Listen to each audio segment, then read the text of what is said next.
And a man came up to me and says, "Hey, I'm trying to find my mom. If you know anything about my mom, and tell me." They found her 5 days later. She had died. Right? She drowned. Because if your home is older, right, it's not just the water that's going to be a problem, which is generally you lose your life over water now. If it's wind and the water, and you haven't taken care of an old house, the whole thing collapses. I think that's what happened to his mom. So we got to understand this is dangerous. Don't take a chance. I want everybody to survive this. Everybody's going to bust their butt afterwards. But by the way, in the middle of it, sheriff can't go out. True. Right? No first responders going out in the middle of this thing. So don't think, oh yeah, I'm going to call 911. They're going to save me at the last minute. It's not going to happen. Right. I remember with Irving, just south in Crawfordville, a lady said that the water got up to about this high, and she said, I decided I better get out. I was worried about my pets. If she hadn't, she would not be here. So it's as simple as that. Afterwards, everybody's going to bust their butt. I mean, let me tell you, sheriffs, police department, fire departments, for all the first responders, they're already prepared to help you. We got unbelievable. We got like 18,000 linemen coming into the state. They're not going to save your life. Maybe they could afterwards if you can get high enough or something, but the odds are against you. So I hope everybody takes this seriously. This is a catastrophic. It's gigantic. I think it looks like it's even bigger than Irma, which is bigger than the state. I mean, this is a big darn storm. So be careful. I want everybody to stay alive. Be safe. Yeah.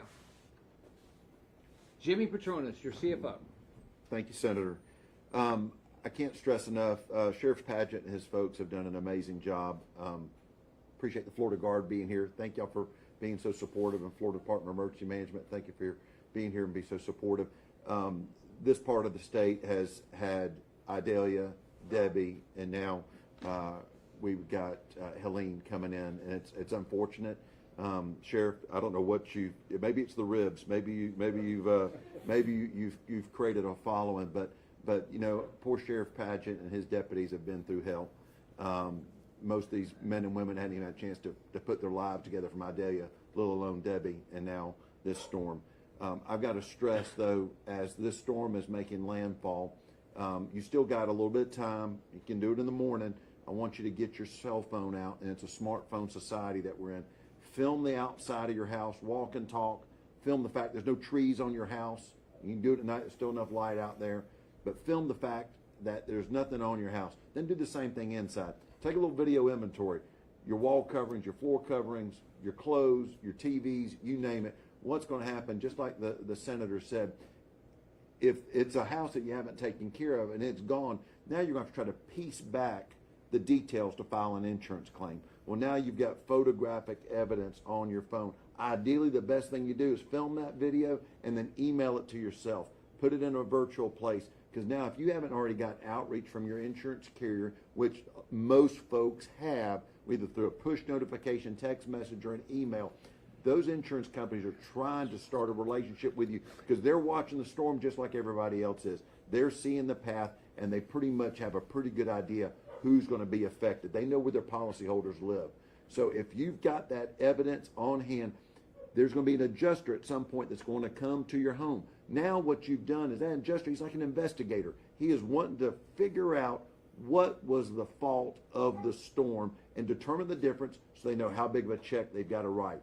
If you've got that photo evidence there, that's going to make that process that much smoother, easier, and cut and dry. I can't stress enough that better staging will take place than the utility companies are with the bad actors. These predators, they're parasites. Their goal is to get in between you and your insurance claim. They're bad contractors. They're unscrupulous folks that are from out of state. They will come down I-75. They're going to cut over to the west, and they're going to go from door to door trying to get you to sign a document. And it'll be an AOB, or it'll be called a directional payments. Essentially what they're doing is you are giving them the rights to your insurance claim. These will be total strangers, and now you've said, hey, total stranger, you know what, I'll let you take over my insurance claim. Good luck now negotiating with your insurance company. Good luck trying to speed things up, because now this parasite owns your claim, and you're going to have to get them to sign off. Their goal is to sign up as many people as possible and leave you twisting in the wind. Some are good, a lot are bad. I tell people all the time, the predators are here hours after the storm. The Good Samaritans don't show up today 3 or 4. Just like Senator Scott said, you know, the linemen, everybody else, they will be there. Everybody's going to be busting their butt in order to help you after the storm. But the predators know they have got to get there while nobody else has reached out to you yet. They have got to get there while you're vulnerable, while you don't have electricity, while maybe cell phone communications are hamstrung. Let me explain to them that they'll act like it's just a standard contract. Oh yeah, I mean, They'll so have a nice form and everything. I mean, and they're just going to say, hey, this is just how I get paid. Well, it really is. That is how they get paid, and they get to control that claim. So let's say if you're entitled to $200,000, they're going to charge you for $75,000 for a $25,000 roof. They will structure that invoice for whatever amount they suit themselves to be content with. And that means that much money less you've got to rebuild your life with. And it's unfortunate that people like that exist. Another thing you're going to see, and it's not going to be as bad as it's been in the past, because Idalia and Debbie did a lot of tree pruning already, but this is what's going to happen, especially up in Tallahassee as you get to the rest of the Big Bend, is these tree trimmers are going to come down the streets, and they're going to be high-pressure sales tactics to get you to do business with them right now, and they're only going to accept cash. And they're going to tell you, you know, if you pause, like I said, well, my crew's down the street. Once we get done with your street, we're not coming back. Folks, that's like setting your money on fire. There's no way you can be reimbursed by your insurance company if you're doing transactions in cash at your doorstep. So buyer beware. If you're confident that they're going to do a good job, that's between you and the money that you've worked hard to earn. But your insurance company, again, if you contact your insurance carrier, your insurance agent, or my office at 1-877-MY-FLCFO, there is zero chance that you can be taken advantage of. Insurance companies have pre-event contracts. That means they've already got people paid, ready to go to lift trees off homes. So you want to make sure that communication is established, because if you have a tree on your house, your insurance company will pay for it. If you have a tree down in your yard, they will not pay for it. They will take care of what you have insured. They don't take care of fences. They don't take care of detached garages. They don't take care of boat houses. But whatever your house is what the insurance policy is going to be there for. We have got 1,100 urban search and rescue first responders that are being deployed to the state of Florida right now to speak. 6 teams have come from outside of the state of Florida. Indiana, Ohio, Tennessee. These are men and women that are coming, that are going to go from door to door. We have in the state of Florida Task Force 1 and 2, that's Miami-Dade County and City of Miami. They're over at Ocala right now, pre-stage, because they feel like that's a safe place for them to be, bed down, and as soon as that storm crosses the county line, they will be engaged in going from door to door, making sure people are okay. But just like the senator said, please evacuate. Don't make these men and women have to administer life-saving medical aid because your own ignorance or stubbornness of not wanting to leave your stuff, especially in those low-lying areas. But again, I can't stress enough, if your first phone call is to your insurance agent, your insurance carrier, or to my office, 1-877-MY-FLCFO, there's zero chance that you're going to be taken advantage of. I'd like to invite up Senator Corey Simon. Thank you, CFO Petronas. Thank you, Senator Scott. Thank you, my good friend, Chair Paget. All of our first responders, our State Guard, our National Guard, thank you for coming. Unfortunately, we are storm number 3, hurricane number 3 in 13 months. And I know that at this point, the folks that live in this district, you can become weary, storm weary. But now is the time for that steadfast spirit that I know you have. Because I'm not going to let the folks that leave here after the storm forget about this place. I said this after Idalia, and I'll say it now. Long after the cameras are gone, the work will still be here. I'll still be here. And I need the folks to understand that we're not going to leave you homeless and helpless. Our job is to make sure that we're there for you, helping you through this process. I'll continue to fight for you once we get into session to make sure that we get the resources that we need. But over the last 2 years, that's what it's been about for me. How do we get the infrastructure in place so that when things like this happen, we're a stronger Taylor County, we're a stronger District 3 than we started. And that's the focus that I'm going to have. That's the focus that I need all of us to have, because the people of this community depend on it. They depend on it. And so we have it in us to show up every single day until the work is done. Now, I'm going to echo the same sentiments that came from our CFO, from our sheriff, and from our U.S. Senator. Now is the time for you to evacuate. Don't stick around and try and stick it out. It doesn't make you weak. It doesn't make you soft. It makes you smart. And it makes you, more importantly, alive when all of this thing is said and done. We can replace the stuff. We can't replace you. That's right. Now is the time to leave. Go.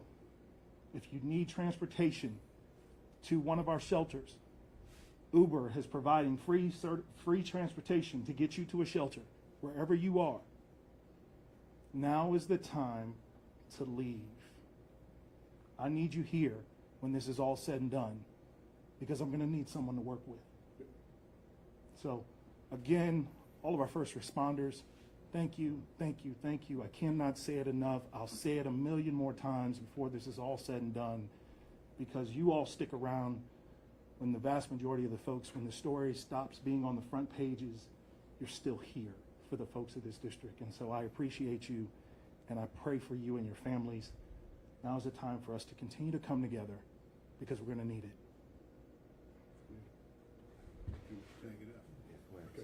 Okay, all right. You've got any questions? We're going to take a few questions. But I do have one thing I want to say right quick. We've had people to evacuate. We're under a mandatory evacuation. Looters, do not go on these people's private property and steal their stuff because they had to leave. If one of my deputies or I catch you, we will put you in jail. We'll put you in handcuffs and haul you to jail, and I mean it. Thank you. Go ahead. Do the question. How concerned are you guys that people are not heeding the call to evacuate? Is this something you're hearing on the streets, that people are a little resistant?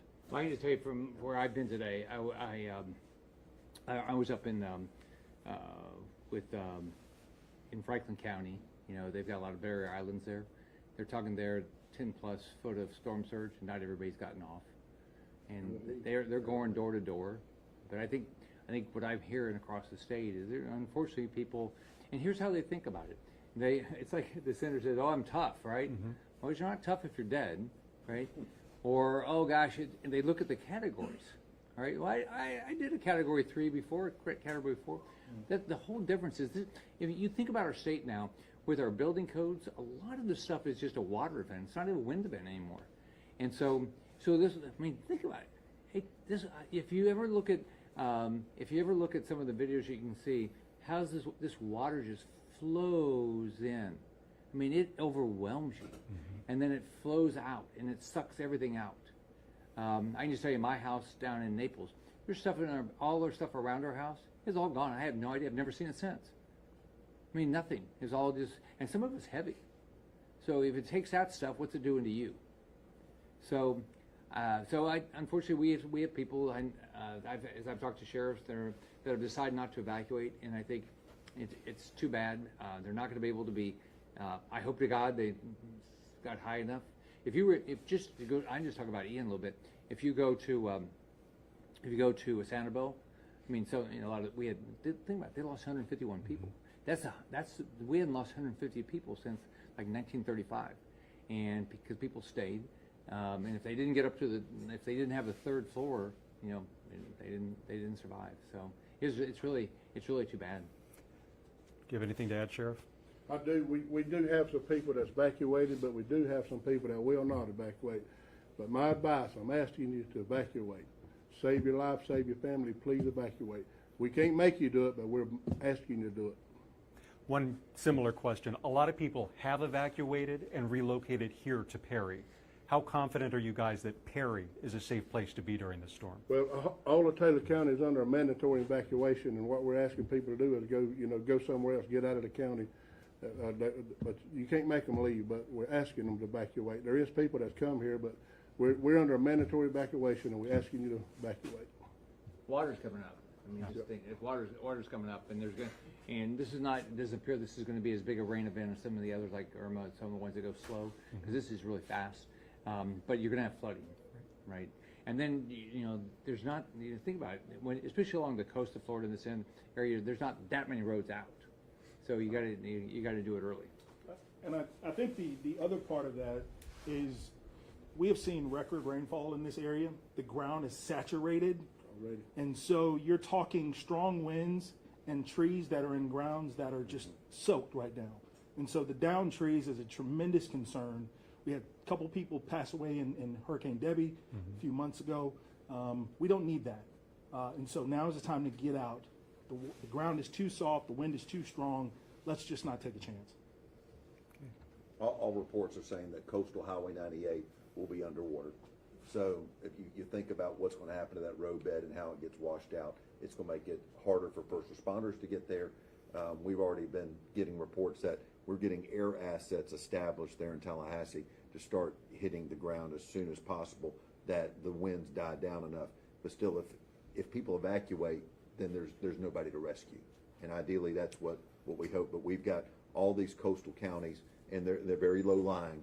That storm surge is going to be something that's going to make it very hard, and it will hamper those rescues. The urban search and rescue teams, they have embedded with them trauma surgeons, and they have structural engineers. But ideally, that's not where you want to get your health care benefits, is out in the middle of the field, somebody trying to save your life. The positive is, and I think that the sheriff said it, and the CFO said it, and the senator said it, is that we have the best first responders in the country. We've gone through a lot, right? So we should be good. But we've got it at the local level, the state level. The federal government is not a first responder. They're basically, what they do is they provide programs through the governor's office afterwards for individual benefits and business benefits and stuff like that. But what's happening with our utilities, with our sheriff's departments, police departments, fire departments, we have people will come from all over. You're already seeing a lot of charities that will come in and help feed people. But I mean, the bottom line is, you got to save your life, because if you don't make the decision, I mean, there's nothing, no one can help you, and it's your choice right now. I want to add one more thing. Yes, sir. You keep on going. If you decide to stay and you don't evacuate, if you hadn't evacuated by noon tomorrow, hunker down. Don't try to leave. Because the water's going to be rising, the wind's probably going to be blowing in the trees and power lines. If you hadn't left the county by 12 o'clock tomorrow, hunker down wherever you're at, and we'll come to you as soon as we can. Right. Anybody else? Thanks, everybody. Thanks, everybody, for all your hard work. Thank you, gentlemen. Thanks.